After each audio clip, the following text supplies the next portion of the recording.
আল্লাহ বলেন ওয়া ইন তাউদ্দু নি'মাতাল্লাহি লা তুহসুহা। আল্লাহ বলেন গোলাম, আমি তোমাদেরকে এত পরিমাণ নিয়ামত দান করলাম, যেই নিয়ামতের গণনা করে তোমরা শেষ করতে পারবে না। এই কথা বলেছেন কে?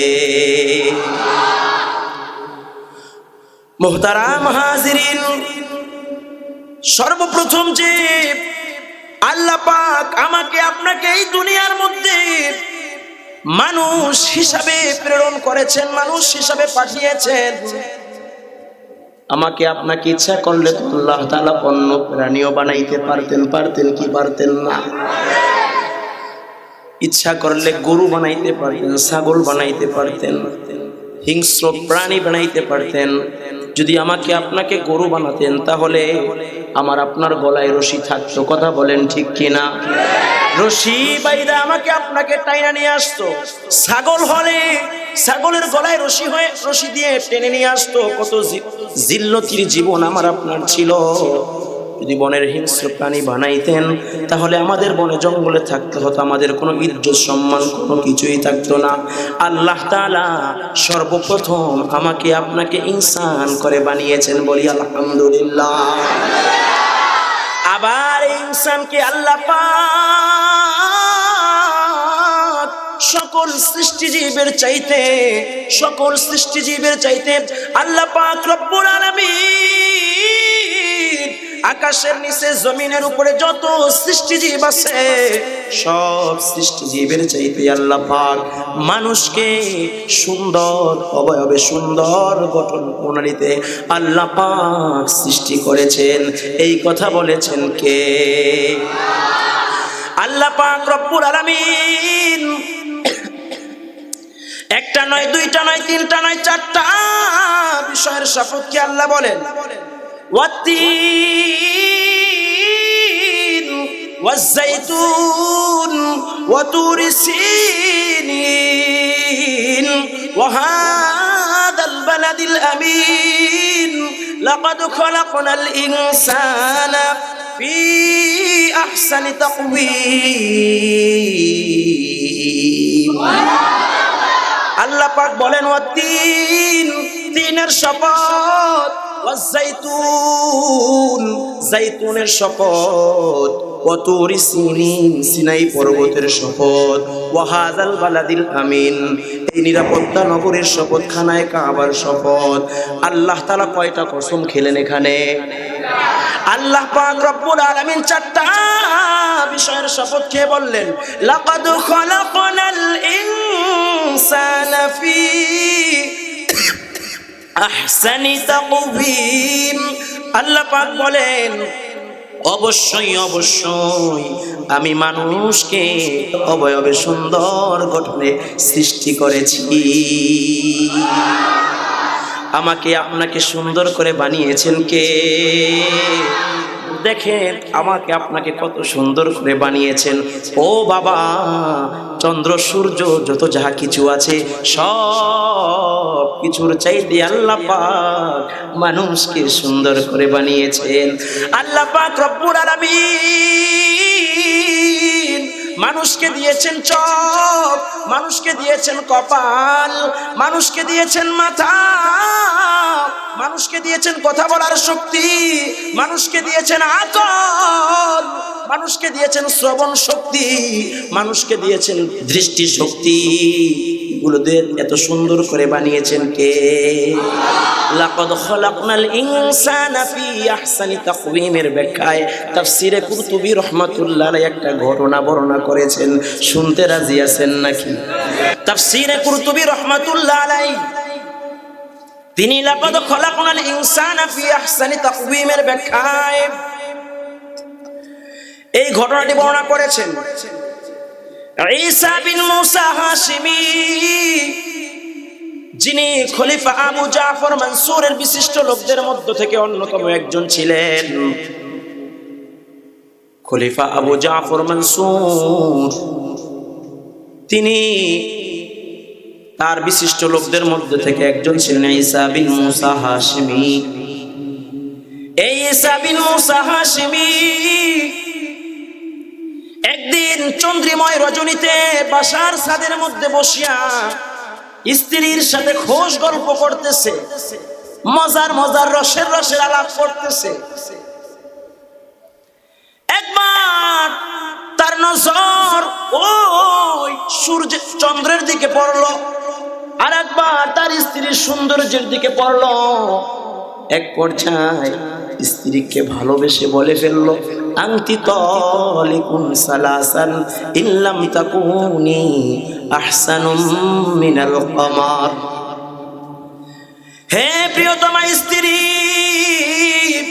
তুমি 3 তালাক, যদি তুমি এই চন্দ্রের চাইতে সুন্দর না হও।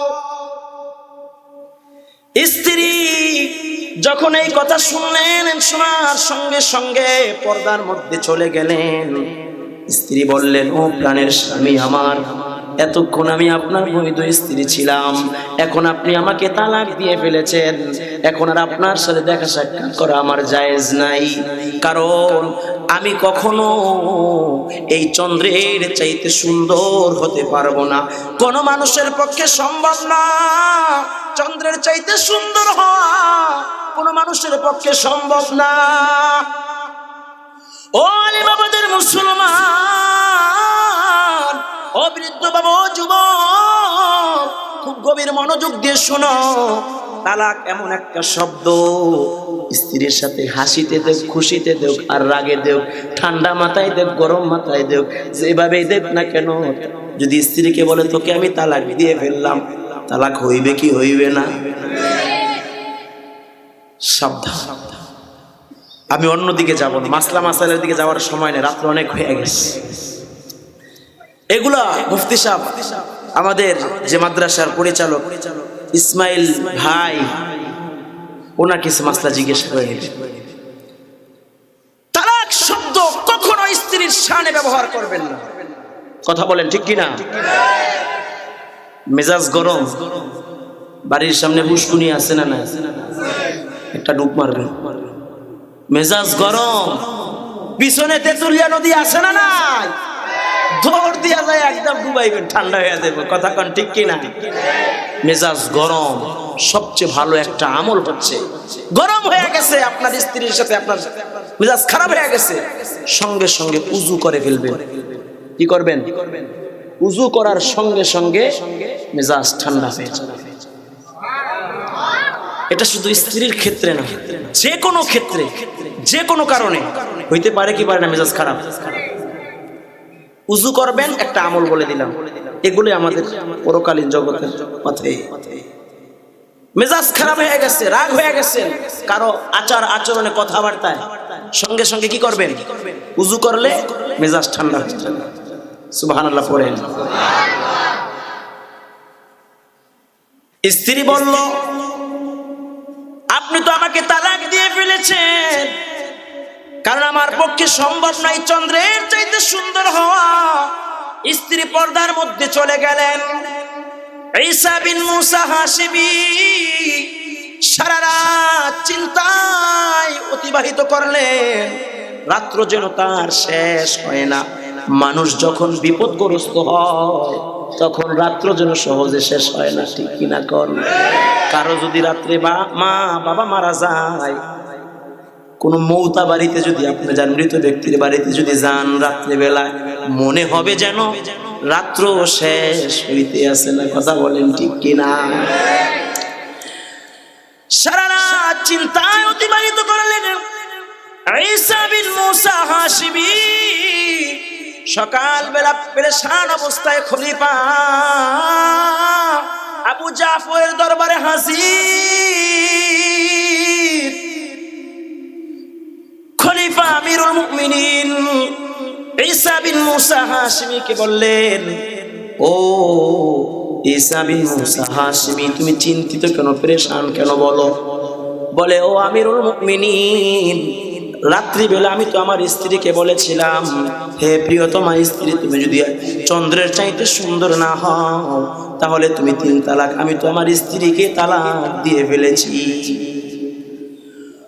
খলিফা আবু জাফর মানসুর বললেন, চিন্তা করো না, অপেক্ষা করো, আমি ফতুয়া বোর্ড ডাকবো, ফতুয়াবিদ মুফতিদেরকে আমি ডাকবো।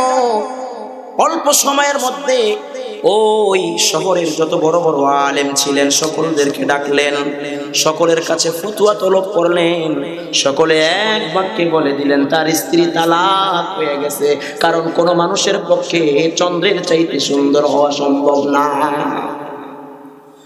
তবে একজন ব্যক্তি, এক মৌলভী সাহেব কোনায় বসা, যিনি ইমামে আজম আবু হানিফা রাহমাতুল্লাহ আলাইহির শাগির্দ ছিলেন, আমাদের মাযহাবের ইমাম ইমামে আবু হানিফা রাহমাতুল্লাহ আলাইহির ছাত্র শিষ্য আমিরুল মুমিনিন আবু জাফর মানসুর জিজ্ঞাসা করলেন, সবাই তো ফতোয়া দিল তালাক হয়ে গেছে, আপনার অভিমত কি? তখন আবু হানিফা রাহমাতুল্লাহ আলাইহির ছাত্র বললেন, ও আমিরুল মুমিনিন, তার স্ত্রী তালাক হয় নাই। এই কথাটা বলে বিসমিল্লাহির রহমানির রহিম শুরু করে, ওয়াত্তিন ওয়াজ্জাইতুন ওয়াতুরি সিনিন ওয়াহাদাল বালাদিল আমিন লাকাদ খালাকনাল ইনসানা ফি আহসানি তাকওয়িম। ও খলিফা, আল্লাহ তাআলা চারটা বিষয়ের শপথ কে বলতেছেন? অবশ্যই অবশ্যই আমি আল্লাহ মানুষকে সুন্দর অবয়বে, সুন্দর গঠন প্রণালীতে আমি আল্লাহ সৃষ্টি করেছি। অতএব মানুষ চন্দ্রের চাইতে সুন্দর, সূর্যের চাইতে সুন্দর। আল্লাহ তাআলা যত সৃষ্টিজীব আছে সব সৃষ্টিজীবের চাইতে মানুষ সুন্দর। অতএব তার স্ত্রী তালাক। চিন্তা করে দেখছেন আমাকে আপনাকে, আমার আপনার উপর আল্লাহ তাআলা কত অনুগ্রহ করেছেন, কত নিয়ামত আমাকে আপনাকে আল্লাহ দিয়েছেন। ও আলিমাবাদের মুসলমান, কিছু কিছু নিয়ামত এমনও আছে যেই নিয়ামত গুলো আল্লাহ পাকের কাছ থেকে চায়া নিতে হয়। আল্লাহর কাছ থেকে কি করতে হয়? চায়া নিতে হয়। যেই নিয়ামতগুলো আমার আপনার নবী, দয়ার নবী, মায়ার নবী, বিশ্ব নবী মুহাম্মদুর রাসূলুল্লাহ সাল্লাল্লাহু আলাইহি ওয়াসাল্লাম যেই দুইটি নিয়ামত রব্বুল আলামিনের কাছে সব সময় চাইতেন, সেই দুইটা নিয়ামতের কথা শুনতে রাজি আছেন নি? কে কে রাজি আছেন? দুইটা নিয়ামত, অনেক বড় দুইটা নিয়ামত। যেই মুমিন এই দুই নিয়ামতের অংশীদার হয়ে যাবে, যেই মুমিনের অন্তরের মধ্যে এই দুইটা নিয়ামত চলে আসবে, ওই মুমিন বড় সফল। তার মধ্যে একটা নিয়ামত হচ্ছে খাউফুল্লাহ, আল্লাহর ভয়। জোরে বলেন, কার ভয়? দুই নাম্বার হলো হুব্বুল্লাহ, আল্লাহর ভালোবাসা। কার ভালোবাসা? প্রথম নাম্বার হলো আল্লাহর ভয়। কারণ আল্লাহর ভয় যেই মুমিনের অন্তরের মধ্যে থাকবে, ওই মুমিন কখনো গুনাহের কাজ করতে পারে না। জোরে বলেন ঠিক কিনা? যে মুত্তাকি হবে সে যাবতীয় পাপাচার থেকে বাঁচিয়া থাকবে। আমার নবী, দয়ার নবী, মায়ার নবী, বিশ্ব নবী মুহাম্মদুর রাসূলুল্লাহ সাল্লাল্লাহু আলাইহি ওয়াসাল্লাম আল্লাহ রাব্বুল আলামিনের কাছে সেই খাউফুল্লাহ, তাকওয়ার জন্য দোয়া করেছেন। আল্লাহ নবী, বিশ্ব নবী মুহাম্মদুর রাসূলুল্লাহ সাল্লাল্লাহু আলাইহি ওয়াসাল্লাম কিভাবে আল্লাহর কাছে তাকওয়া চাইছেন, দোয়া নবীজি শিখিয়ে দিয়েছেন। আল্লাহুম্মা ইন্নী আসআলুকাল হুদা ওয়াত তুকা ওয়াল আফাফা ওয়াল গিনা। নবীজি আল্লাহর কাছে দোয়া করেছেন, আল্লাহুম্মা ইন্নী আসআলুকাল হুদা, হে আল্লাহ আমি আপনার কাছে হেদায়েত চাই। হেদায়েত চাইবো আমরা কার কাছে? জোরে বলেন, কার কাছে?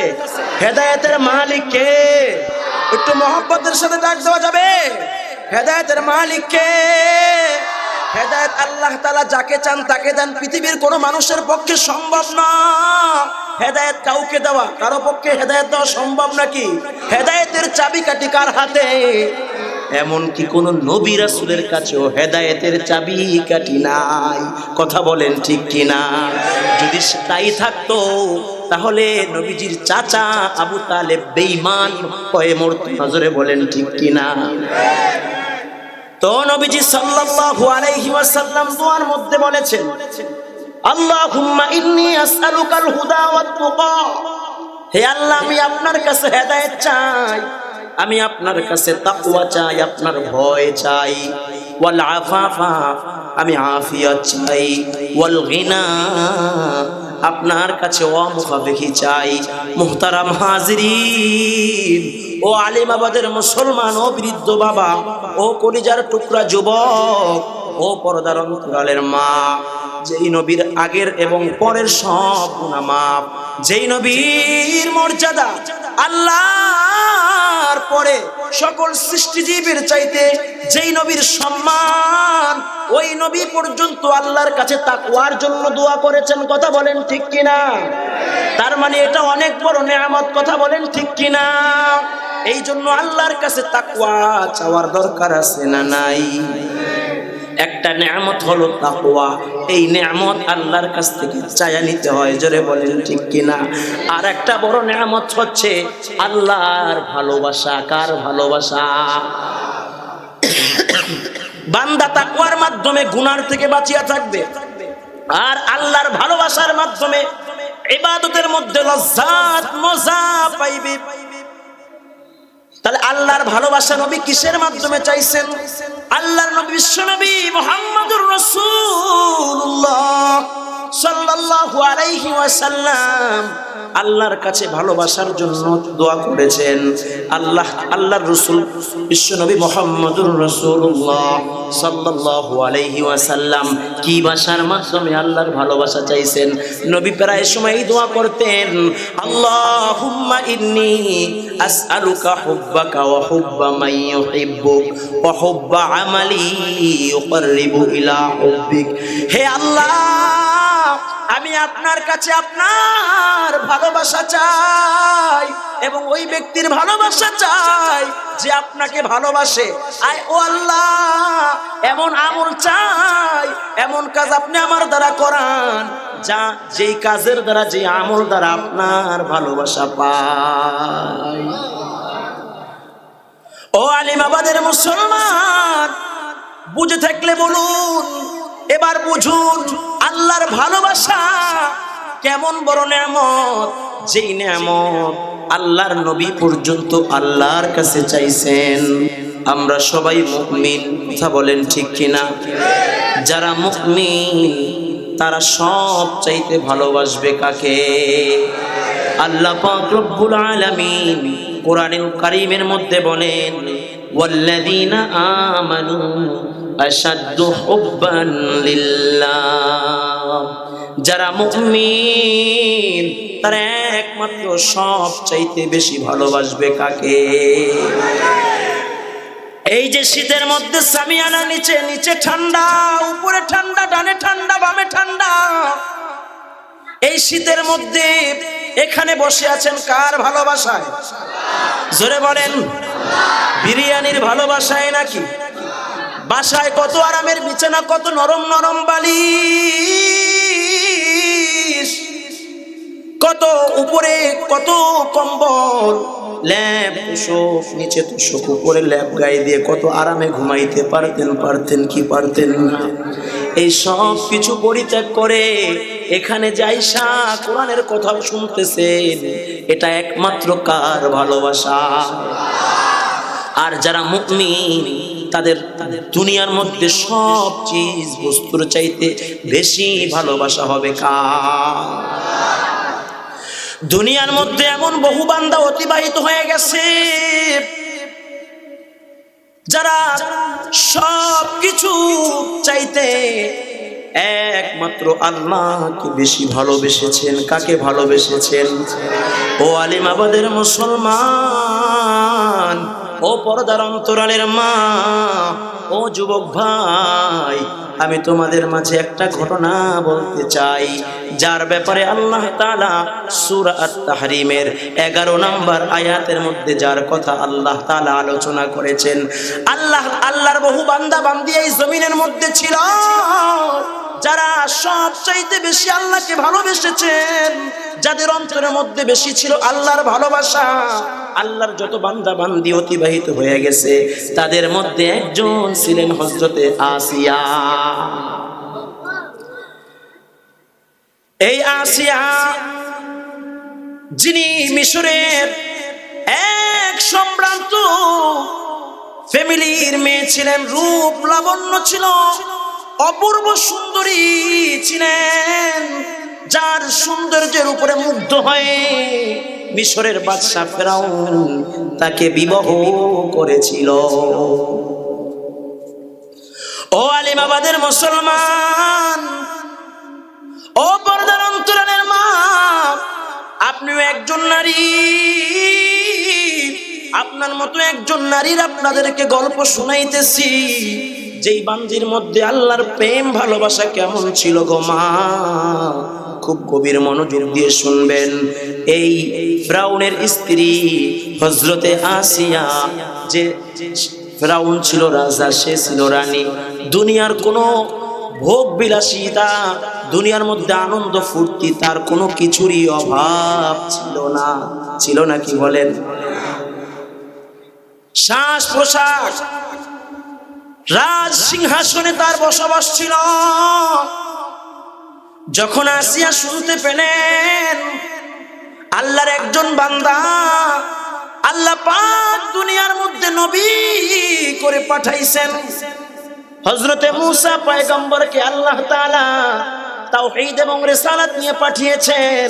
হযরতে মূসা আলাইহিস সালাম মানুষদেরকে তাওহীদের পক্ষে দাওয়াত দিচ্ছেন। ইয়া আইয়ুহান নাস কুলু লা ইলাহা ইল্লাল্লাহ, হে মানব মণ্ডলী তোমরা বলো লা ইলাহা ইল্লাল্লাহ। তোমরা যেই ফিরাউনের মানুষের ইবাদত করতেছো, ফিরাউনকে প্রভু হিসাবে মেনে নিচ্ছ, খোদা হিসাবে মেনে নিচ্ছ, এই সব ছেড়ে দাও, এক আল্লাহ ইবাদত করো, এক আল্লাহর উপরে ঈমান আনো। যখন হযরতে আসিয়া ফিরাউনের তাওহীদের দাওয়াত তার কানের মধ্যে আসলো, যে তিনি যখন শুনতে পেলেন যে হযরতে মূসা মানুষদেরকে আল্লাহর দিকে ডাকে, দুনিয়ার যে নিজেকে খোদা দাবি করে তার ইবাদত ছেড়ে দিতে বলতেছে, হযরতে আসিয়ার মধ্যে একটা প্রশ্ন জাগলো, যে যেই স্বামী আমার নিজের তোষামদের পিছনে লিপ্ত থাকে, সে আমার নিজের পিছনে সব সময় নিজেকে ব্যয় করে, আমাকে কিভাবে আনন্দ দেওয়া যায়, আমাকে কিভাবে ভালো রাখা যায়, এই চিন্তায় থাকে, সে আবার প্রভু হয় কিভাবে, সে আবার খোদা হয় কিভাবে। যখন হযরতে আসিয়া এই চিন্তা ভাবনা করতেছেন, এই চিন্তা ভাবনা করতেছেন, প্রতিমধ্যে তার অন্তরের মধ্যে আস্তে আস্তে ঈমানের আলো আলোকিত হইতেছে। বলেন আল্লাহু আকবার। হযরতে আসিয়া চিন্তা ভাবনা করতেছে, সে ফিরাউন তো কখনো খোদা হইতে পারে না, প্রভু হইতে পারে না।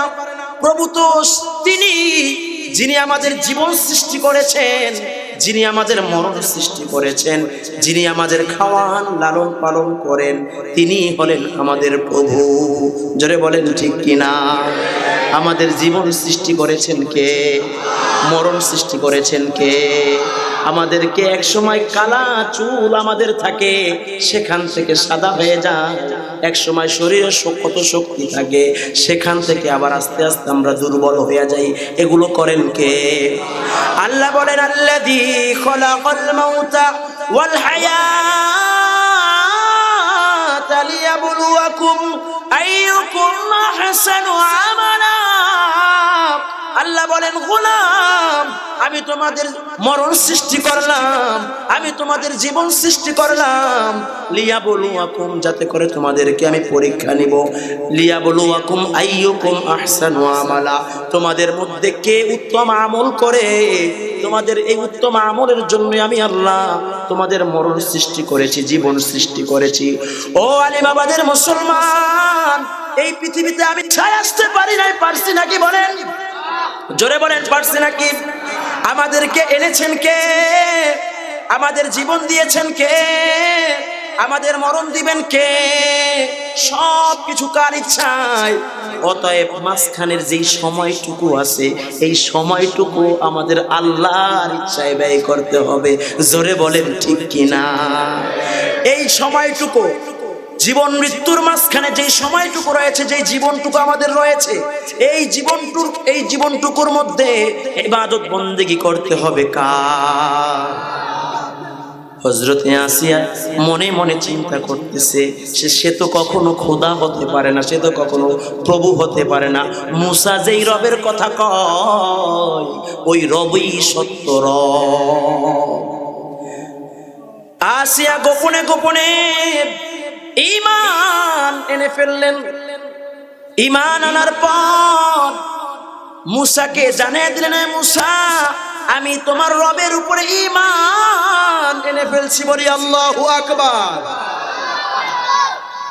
ফিরআউন যখন বাসায় আসে, মুসার কথা যখন আলোচনা করে, রবের কথা যখন আলোচনা করে, মুসার রবের কথা যখন আলোচনা করে, হযরতে আসিয়া ফিরআউনের সেই কথাগুলো খুব গভীর মনোযোগ দিয়া শুনে।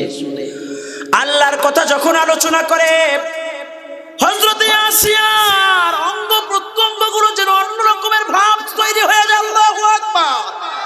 যখন মুসার কথা আলোচনা করে খুব গভীর মনোযোগ দিয়ে সেই কথাগুলো শুনে, একদিন বলে ফেললেন, ও প্রাণের স্বামী আমার, মুসা যেই রবের কথা কয় সেটাই তো সত্য। ফিরআউন বললেন, তাহলে ও আসিয়া, তুমি কি মুসার রবের উপরে ঈমান এনে ফেলেছ? হযরতে আসিয়া বললেন, হ্যাঁ, আমি মুসার রবের উপরে ঈমান এনে ফেলেছি। বলি আল্লাহু আকবার। এবার যেন ফিরআউনের মাথায় রক্ত উঠে গেছে, কিন্তু সব জায়গায় মাথা গরম করলে চলবে না। ফিরআউন তাকে বুঝানোর চেষ্টা করলো, ও আসিয়া, না না, তুমি মুসার রবের উপরে ঈমান আনিও না। বলো তোমার কি প্রয়োজন আছে, তোমার সব প্রয়োজন আমি পূরণ করে দিব। তুমি যা চাও আমি তোমাকে তাই দিব, কিন্তু তুমি মুসার রবের উপরে ঈমান আনিও না। মুসার রবকে অস্বীকার করো, আমাকে প্রভু হিসাবে মেনে নাও। নাউজুবিল্লাহ। হযরতে আসিয়া ফিরআউনের এই কথা জবাব দিলেন, ও প্রাণের স্বামী আমার, তোমার পক্ষ থেকে কোনো কিছুর প্রয়োজন নাই। আমি যেই রবের উপরে ঈমান আনছি, কখনো ঈমান ছাড়বো না। ঈমান ছাড়ার জিনিস না। বলি আল্লাহু আকবার। ফিরআউন আর মুসা, ফিরআউন আর হযরতে আসিয়া যদিও এখন একসাথে থাকে, কিন্তু হযরতে আসিয়ার মন এখন আর ফিরআউনের সাথে না। হযরতে আসিয়ার মন হচ্ছে কার দিকে ধাবিত? জোরে বলেন, কার দিকে ধাবিত?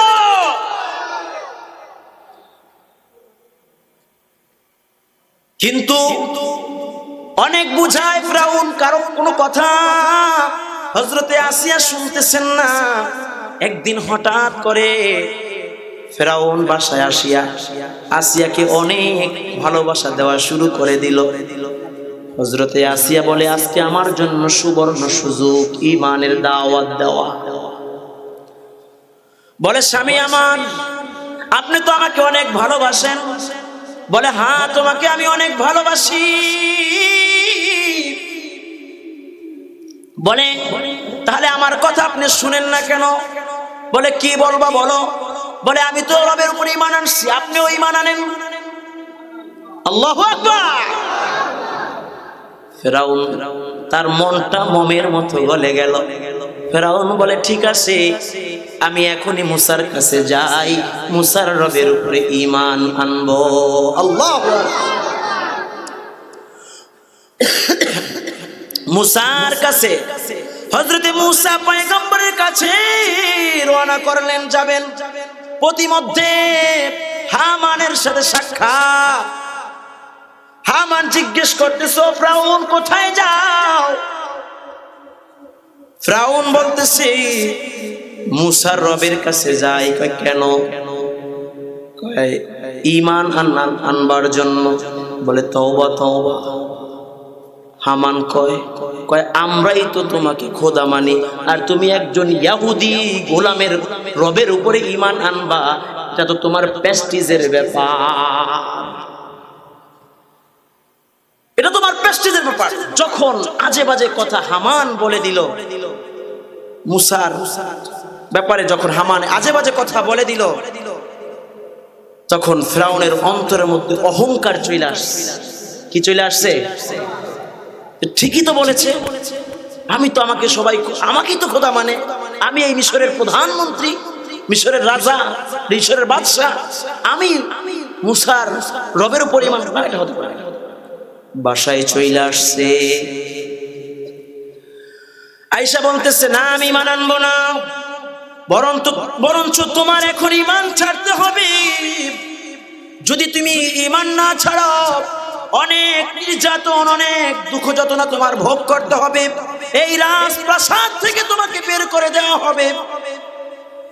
আসিয়া জবাব দিলেন, আমি এই রাজপ্রাসাদ থেকে বের হতে রাজি আছি, যত নির্যাতন করো, যত যাহা কিছুই করো, সব কিছু সহ্য করতে রাজি আছি, তারপর আমি ঈমান ছাড়তে রাজি না।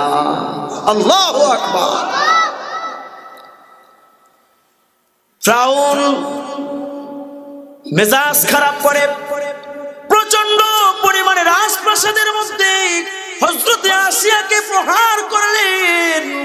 নির্যাতনের স্টিম রোলার শুরু হয়ে গেল, অনেক মারা মারলেন। মারে আর বলে, ও আসিয়া, হয়তো ঈমান ছাড়বি, আর না হয় এই অবস্থায় মরবি। হযরতে আসিয়া কয়, মরতে রাজি আছি, ঈমান ছাড়তে রাজি নাই, কারণ আসিয়ার অন্তরের মধ্যে ভালোবাসা কার। যতবার দেখতেছি ঈমান ছাড়তেছে না, ফিরআউনকে খোদা দাবি করতেছে না। ফিরআউন রাজপ্রাসাদ থেকে ধাক্কা দিয়ে রাজপ্রাসাদের আঙ্গিনায় বের করে দিলেন। এবার ঘোষণা দিলেন, এই আসিয়া, অনেক লম্বা কথা, এই আসিয়ার হাত পায়ের মধ্যে তোমরা 4টা পেরাক মারো। ঘোষণা দেওয়ার সঙ্গে সঙ্গে হযরতে আসিয়া হাত পায়ের মধ্যে 4টা পেরাক মারা হলো। হযরতে আসিয়াকে এবার বলতেছে, হয়তো ঈমান ছাড়বা, না হয় এই অবস্থায় মরবা, এখনো সময় আছে। আরে যে আসিয়া রাজরানীর হালাতে ছিল, এখন কত নির্যাতন নেমে আসলো, কার মহব্বত, জোরে বলে, কার ভালোবাসায়, যার গায়ে এতদিন একটা ফুলের কাঁটাও বিদ্ধ হয় নাই, এখন তার কোমলমতি 4টা হাত পায়ের মধ্যে 4টা পেরাক। যখন দেখলো আসিয়া ঈমান ছাড়তেছে না, এবার ফিরআউন ঘোষণা দিল তার লোকদেরকে যে তাকে তোমরা তার শরীর থেকে চামড়াগুলো ছিঁড়া শুরু করে দাও। হযরতে আসিয়া দেহ থেকে চামড়াগুলো ছিঁড়া শুরু করে দিল। হযরতে আসিয়াকে চামড়াগুলো ছিঁড়া শুরু করে দিল। আরে দুনিয়ার মধ্যে মানুষ তো সামান্য মানুষ, অনেক নরক দিলের মানুষ এমনও আছে যাদের সামনে একটা মুরগি জবাই করলে তারা সহ্য করতে পারে না, গরু জবাই করলে তারা সহ্য করতে পারে না, আছে না নাই? রক্ত দেখলে মানুষ সহ্য করতে পারে না, সেখানে হযরতে আসিয়ার জীবন্ত দেহ থেকে চামড়া ছিলতেছে, আকাশের ফেরেশতা কাঁদতেছে, জমিনের সকল সৃষ্টিজীব কাঁদতেছে। আজ জমিনের মধ্যে কি হইতেছে, কি হইতেছে? এমন সময়ের মধ্যে আল্লাহ তাআলার কাছে হযরতে আসিয়া আকাশের দিকে তাকায়া বললেন, ইদ ক্বালাত রাব্বি বিনলি ইনদাকা বাইতান ফিল জান্নাহ। আল্লাহু আকবার। হে আমার রব, আপনার নিকটে জান্নাতের মধ্যে আমার জন্য একটা ঘর নির্মাণ করেন। বলি আল্লাহু আকবার। আমি আর সহ্য করতে পারি না, আমি আর এই নশ্বর পৃথিবীতে আমি থাকতে চাই না। ও আল্লাহ, জান্নাতের মধ্যে, আপনার নিকটে জান্নাতের মধ্যে আমার জন্য একটা ঘর নির্মাণ করেন। ওয়ানাজ্জিনি মিন ফিরআউন ওয়া আমালিহি, এবং আমাকে এই ফিরআউন এবং তার কর্মকাণ্ড থেকে আপনি মুক্তি দান করেন।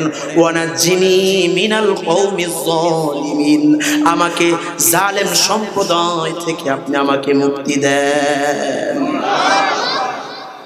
ও আলিমাবাদের মুসলমান, দেখুন তার কেমন প্রেম ভালোবাসা ছিল।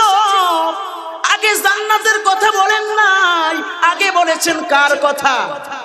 তার যে ঘরটা জান্নাতের মধ্যে হবে কার নিকটে? জোরে বলেন, কার নিকটে? আল্লাহর নিকটে বলছেন, আল্লাহ আপনার নিকটে। আমি কারো কাছে থাকতে চাই না। আগে জান্নাত তিনি চাই নাই, আগে চাইছে কার? আগে চাইছে কাকে?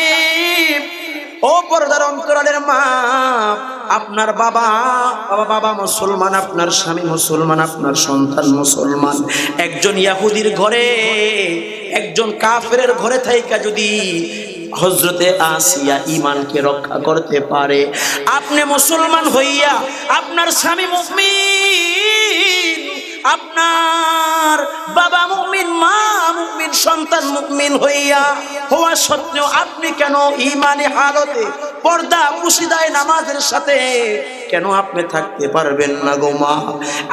আপনিও তো একজন নারী, হযরতে আসিয়াও তো একজন নারী ছিলেন। তার মর্যাদা কেমন, তার মর্যাদা কেমন? আল্লাহর নবী বিশ্বনবী মুহাম্মদুর রাসূলুল্লাহ সাল্লাল্লাহু আলাইহি ওয়াসাল্লাম বলেছেন, জান্নাতের মধ্যে শ্রেষ্ঠ নারীদের মধ্যে একজন নারী হলেন হযরতে আসিয়া। আল্লাহর নবী বিশ্বনবী মুহাম্মদুর রাসূলুল্লাহ সাল্লাল্লাহু আলাইহি ওয়াসাল্লাম জমিনের মধ্যে চারটা রেখা টানলেন। কয়টা রেখা? চারটা রেখা টানলেন। সাহাবায়ে কিরামদেরকে জিজ্ঞাসা করলেন, ও আমার সাহাবীরা, আমি যে চারটা রেখা টেনেছি, এই রেখা টানার দ্বারা উদ্দেশ্য কি তোমরা জানো? সাহাবায়ে কিরাম বললেন, ইয়া রাসূলুল্লাহ, ইয়া হাবিবাল্লাহ, এটা আল্লাহ এবং তার রাসূলই ভালো জানেন। নবী বলেন, প্রথম রেখার দ্বারা উদ্দেশ্য হল হযরতে খাদিজাতুল কুবরা রাদিয়াল্লাহু আনহা। দ্বিতীয় রেখার দ্বারা উদ্দেশ্য ফাতেমা বিনতে মুহাম্মদ। তৃতীয় রেখার দ্বারা উদ্দেশ্য হচ্ছে মারিয়াম বিনতে ইমরান। চতুর্থ রেখার দ্বারা উদ্দেশ্য হচ্ছে হযরতে আসিয়া বিনতে মুজাহিম। জান্নাতের মধ্যে চারজন নারী, সকল নারীদের সর্দার, তাদের মধ্যে একজন হলেন হযরতে আসিয়া। তাদের মধ্যে প্রথম হলেন হযরতে খাদিজাতুল কুবরা রাদিয়াল্লাহু আনহা। প্রথম হলেন কে? এই হাদিসের মধ্যে প্রথম হলো হযরতে খাদিজা রাদিয়াল্লাহু আনহা। বাকি চারজনের মধ্যে একজন শ্রেষ্ঠ হলো কে? হযরতে আসিয়া। এই আসিয়ার এত মর্যাদা হলো কেন? আল্লাহর ভালোবাসা হওয়ার, তার অন্তরের মধ্যে থাকার কারণে। জোরে বলেন ঠিক কিনা? এখনো যদি কোনো মুমিন তার অন্তরের মধ্যে ভালোবাসা রাখে, তারও সম্মান আল্লাহর কাছে হযরতে আসিয়ার মতো হয়ে যাবে। কথা বলেন ঠিক কিনা? তো এই চারজন নারীদের একজন হলেন হযরতে খাদিজা রাদিয়াল্লাহু আনহা। হযরতে খাদিজাতুল কুবরা রাদিয়াল্লাহু আনহা, তার মর্যাদা এত কেন? দুনিয়ার মধ্যে যত নারী আছেন, সব নারীদের মধ্যে সর্বপ্রথম মুসলিম নারী হলেন হযরতে খাদিজাতুল কুবরা রাদিয়াল্লাহু আনহা। এই হযরতে খাদিজাতুল কুবরা রাদিয়াল্লাহু আনহা জান্নাতি শ্রেষ্ঠ নারীদের মধ্যে অন্যতম একজন, প্রথম জন।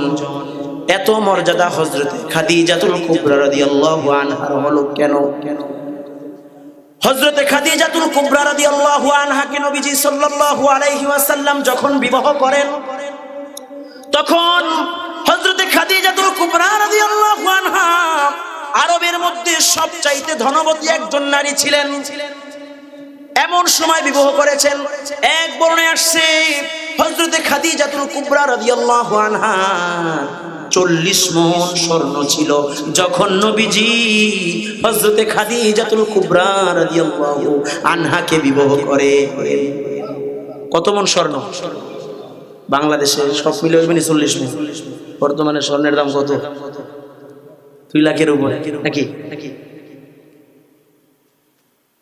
হযরতে খাদিজা রাদিয়াল্লাহু আনহার সাথে নবীজির বিবাহ হওয়ার পরে নবীজিকে সব সম্পত্তি হযরতে খাদিজা রাদিয়াল্লাহু আনহা নবীকে দান করে দিলেন। নবী গো, এতদিন এই সম্পত্তির মালিক ছিলাম আমি, এখন সব সম্পত্তির মালিক হলেন আপনি। আপনি যা মনে চায়, যেখানে মনে চায় আপনি সেখানে খরচ করেন, আমার তাতে কোনো বাধা নাই। নবীজি সাল্লাল্লাহু আলাইহি ওয়াসাল্লাম সব সম্পত্তি আল্লাহর দ্বীনের জন্য ব্যয় করে দিলেন। নবীজি দূর দূরান্ত জায়গায় যায় দ্বীনের দাওয়াত নিয়ে। রাত্রি গভীর রজনীতে আসে, আসার পরে বাসায় এসে দরজা নক করেন। নক করার সঙ্গে সঙ্গে হযরতে খাদিজা রাদিয়াল্লাহু আনহা দরজা খুলে দেন, বলি আল্লাহু আকবার। একদিন এক রজনীতে যখন নবীজি দরজা নক করলেন, সঙ্গে সঙ্গে খাদিজা রাদিয়াল্লাহু আনহা দরজা খুলে দিলেন। নবীজি জিজ্ঞাসা করলেন, ও খাদিজা, কি ব্যাপার? যত রাত্রে যেই জায়গা থেকে আসি, আসার সঙ্গে সঙ্গে তুমি দরজা খুলে দাও, তুমি কি ঘুমাও না? আম্মা জান বলেন, ওগো নবীজি, আপনি যখন বাহিরে থাকেন তখন আমার চোখে ঘুম আসে না, আমার পিঠ বিছানায় শুইতে মনে চায় না। ওগো নবী, আমি সব সময় আতঙ্কের মধ্যে থাকি, না জানি আমার স্বামীকে মক্কার দুশ্চরিত্ররা কাফেররা রক্তাক্ত করে ফেলে। ও নবী, আমি ঘুমাই না, আপনি দূর দূরান্ত থেকে দ্বীনের দাওয়াত দিয়ে আসবেন আর আমার দরজার সামনে দাঁড়িয়ে থাকবেন। নবী, এটা আমি বরদাস্ত করতে পারি না। হঠাৎ নবীজির নজর আম্মা জানের চেহারার দিকে পড়লো, আম্মা জানের পোশাকের দিকে পড়লো। আম্মা জানের গায়ে যেই পোশাকটা ছিল, ওই পোশাকটা ছিল তালিযুক্ত পোশাক। কি যুক্ত পোশাক? তালিযুক্ত পোশাক ছিলেন নাকি, যেটা ছিঁড়ার পরে তালি দেওয়া হয়। আম্মা জানের পোশাকের দিকে তাকানোর পর নবীজি হাউমাউ করে কান্না শুরু করে দিলেন। আম্মা জান কিছু বুঝতে পারলেন না, বললেন, ইয়া রাসূলুল্লাহ, ইয়া হাবিবাল্লাহ, ওগো নবী, আপনি কাঁদতেছেন কেন? আপনি কি আমার কোনো আচরণে কষ্ট পেয়েছেন নাকি গো নবী? নবীজি বলেন, ও খাদিজা, তোমার কোনো আচরণে আমি কষ্ট পাই নাই। ও খাদিজা, যখন তোমাকে আমি বিবাহ করেছিলাম তখন এই আরবের সবচাইতে ধনবতী নারী ছিলা তুমি, আর আজ তোমার গায়ে দেখতেছি তালিযুক্ত পোশাক, এই জন্য আমি কাঁদতেছি। আম্মা জান বললেন, ও প্রাণের স্বামী আমার, ওগো নবী, আমি আপনার কাছে পোশাক চাই না, ভালো খাবার চাই না। ওগো নবী, আমি আপনার কাছে 3টা জিনিস চাই, আপনি কি আমাকে 3টা জিনিস দিবেন নাকি? 3টা জিনিসের আবদার আপনার কাছে আছে গো নবী। নবীজি বলেন, ও খাদিজা, বলো তুমি কি চাও, তোমার 3টা আবদার কি বলো? আম্মা জান বললেন, ওগো নবীজি, আমি যখন মৃত্যুবরণ করব আমার মৃত্যুর পর আপনার এই গায়ের জুব্বা দ্বারা আমাকে কাফন পরাবেন, বলি আল্লাহু আকবার। প্রথম আবদার, ও নবী আপনার কাছে এই প্রথম আবদার আমার। তখন নবীজি সাল্লাল্লাহু আলাইহি ওয়াসাল্লাম বললেন, ও খাদিজা, আমার জুব্বা দ্বারা তোমাকে কাফন পরালে তোমার কি হবে? আম্মা জান বললেন, ওগো নবীজি, যার দেহের মধ্যে আল্লাহর প্যারা হাবিব সাল্লাল্লাহু আলাইহি ওয়াসাল্লামের পোশাক থাকবে, জাহান্নামের আগুন ওই শরীরকে স্পর্শ করবেন। আল্লাহু আকবার। নবী বলেন, ঠিক আছে আয়েশা, ঠিক আছে খাদিজা, আমি তোমার প্রথম আবদার পূরণ করব। দ্বিতীয় আবদার কি বলো?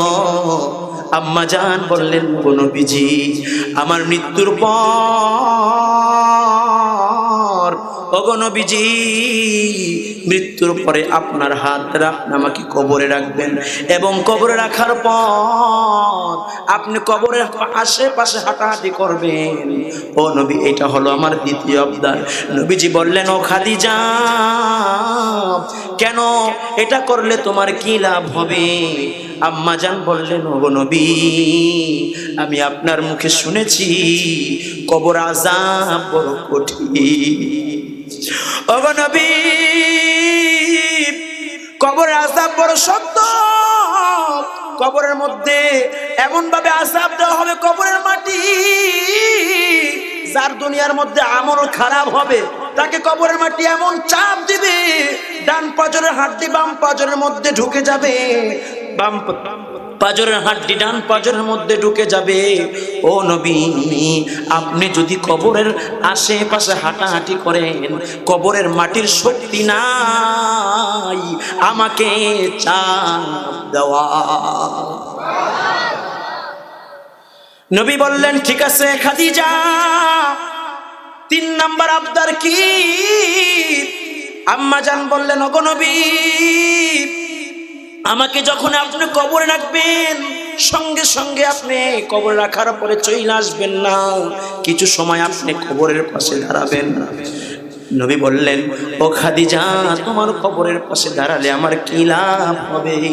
তোমার কি লাভ হবে বলো? আম্মা জান বললেন, ওগো প্রাণের স্বামী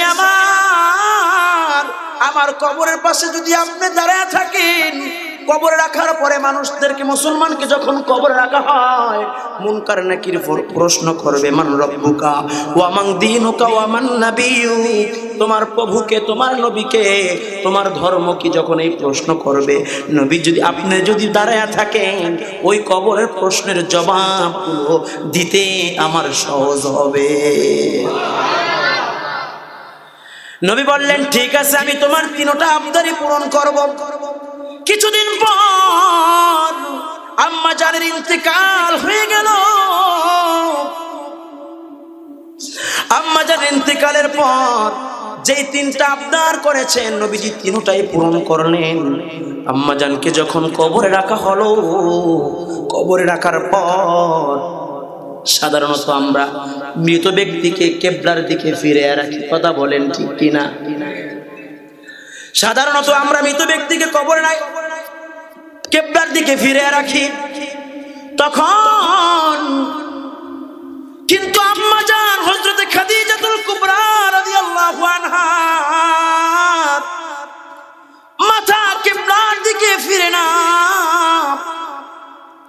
আম্মা জানের মাথা সোজা আকাশের দিকে, কিবলার দিকে হয় না। বারবার নবী চেষ্টা করলেন, হয় না। আল্লাহ তাআলা আরশে আজিম থেকে ফেরেশতাকে পাঠালেন, ও ফেরেশতারা যাও যাও, ও জিবরাইল যান, আমার হাবিবকে জানিয়ে দেন যে যেই খাদিজা তার সব সম্পত্তি আমার দ্বীনের জন্য ব্যয় করে দিছে, আমি আল্লাহ খাদিজার উপরে রাজি খুশি হয়ে গেছি। আল্লাহু আকবার। আমি আল্লাহ খাদিজার উপরে রাজি খুশি হয়ে গেছি। আমি আল্লাহ আরশে আজিম থেকে খাদিজার চেহারা দেখব।